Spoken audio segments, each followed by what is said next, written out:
পানী কৰি দিম আহক। NCF কি, NCF কাক কয়, আৰু NCFৰ বিষয়ে যিকেইটা কুৱেশ্যন আমাৰ টেটত দেখা যায় সেই বিষয়ে আলোচনা কৰোঁ আহক। একদম ইজি লেভেলত লৈ যাম। আপুনি এবাৰ দেখিলে গম পাই যাব NCFৰ বিষয়ে যি কুৱেশ্যন আহে চব এনচাৰ কৰিব পাৰিব। একদম সঁচা কথা। আপুনি খালি ভিডিঅ'টো চাওক আৰু মজাটো লৈ লওক। NCFৰ বিষয়ে যিকোনো কুৱেশ্যন আহিলে আপুনি বিনা দ্বিধাই কৰিব পাৰিব। প্ৰথমে আহক NCF কি এই বিষয়ে আলোচনা কৰোঁ। NCF হ'ল এটা ডকুমেণ্ট। এই ডকুমেণ্টত কিহৰ কথা কোৱা হৈছে? এই ডকুমেণ্টত কোৱা হৈছে ল'ৰা ছোৱালীক আমি কেনেকৈ শিক্ষা দিওঁ, প্ৰথম কথা। 2 নম্বৰ কথা, টিচাৰ্ছে মানে লাৰ্ণিং ষ্টাইলটো কেনেদৰে ইউজ কৰিলে ল'ৰা ছোৱালীয়ে মানে সেই পাঠটো বা পাঠৰ বিষয়ে জানিব পাৰিব। 2 নম্বৰ কথা। 3 নম্বৰ কথা হ'ল এই পাঠটোৰ চিলেবাছ কি থাকিব, কি চিলেবাছৰ ওপৰত ভিত্তি কৰি মানে কি ডিজাইন কৰা হ'ব, লাৰ্ণিং ষ্টাইলটো কেনেকুৱা হ'ব, টিচাৰে শিকাব কেনেকৈ, ল'ৰা ছোৱালীয়ে শিকিব কেনেকৈ, মানে এই বিভিন্ন ধৰণৰ কথা বতৰাবোৰ এই NCFত সোমাই আছে। আৰু এই NCFটো প্ৰথমতে আপুনি যদি চাই, প্ৰথম যিটো NCF ফৰ্মেশ্যন কৰা হৈছিলে সেইটো হৈছিলে 1975ত। তাৰপিছত দ্বিতীয় NCF আহিল। আমাৰ ইয়াতে আছে অলপ NCFৰ ডকুমেণ্টটো অলপ দি দিছোঁ মই, আপুনি চাব পাৰে। এইটো এটা ডকুমেণ্ট এডুকেশ্যন ছিষ্টেমৰ, আৰু ইয়াত কোৱা হৈছে টিচিং ষ্টাইল কেনেকুৱা হ'ব, চিলেবাছ কেনেকুৱা হ'ব, টিচাৰ ষ্টাইল কেনেকুৱা হ'ব, এই বিভিন্ন ধৰণৰ কথা আছে। আৰু NCF বুলি ক'লেই মেইন 4টা পইণ্ট আমাৰ মাজলৈ আহে। এটা হ'ল টিচাৰ, এটা হ'ল চিলেবাছ, এটা হ'ল চাইল্ডৰ বিষয়, আৰু এটা হ'ল লাৰ্ণিং ষ্টাইল। NCF বুলি ক'লে এই 4-5টা বস্তু তাত জড়িত হৈ পৰে। দ্বিতীয় শ্লাইডত চাওঁ কি আছে।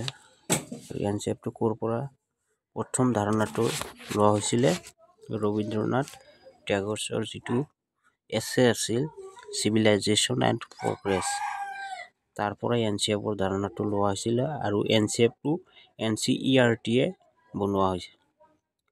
ইয়াতে এটা কথা লক্ষ্য কৰিব, NCERTয়ে NCF ফ্ৰেম কৰিছিলে, আৰু যিটো আৰু এটা আছে NCERTৰ নিচিনাই, সেইটো NCERT নহয়, NCFTE,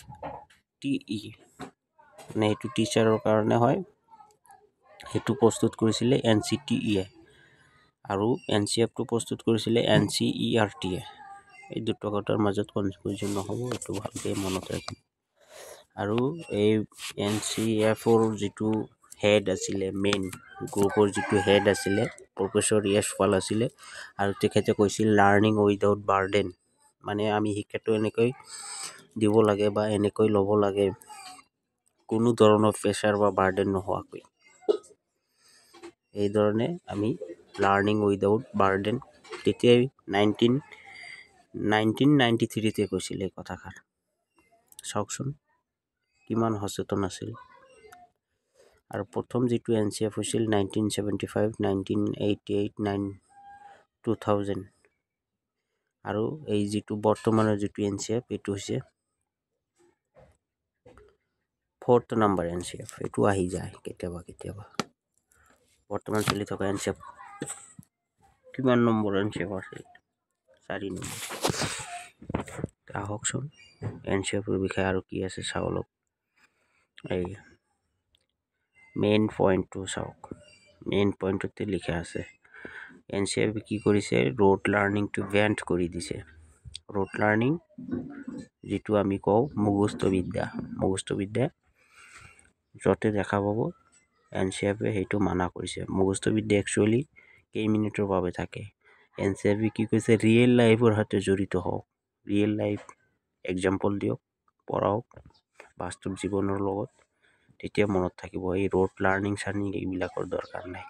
ৰিজিড এক্সামৰ সলনি ফ্লেক্সিবল এক্সাম ল'ব কৈছে NCFে।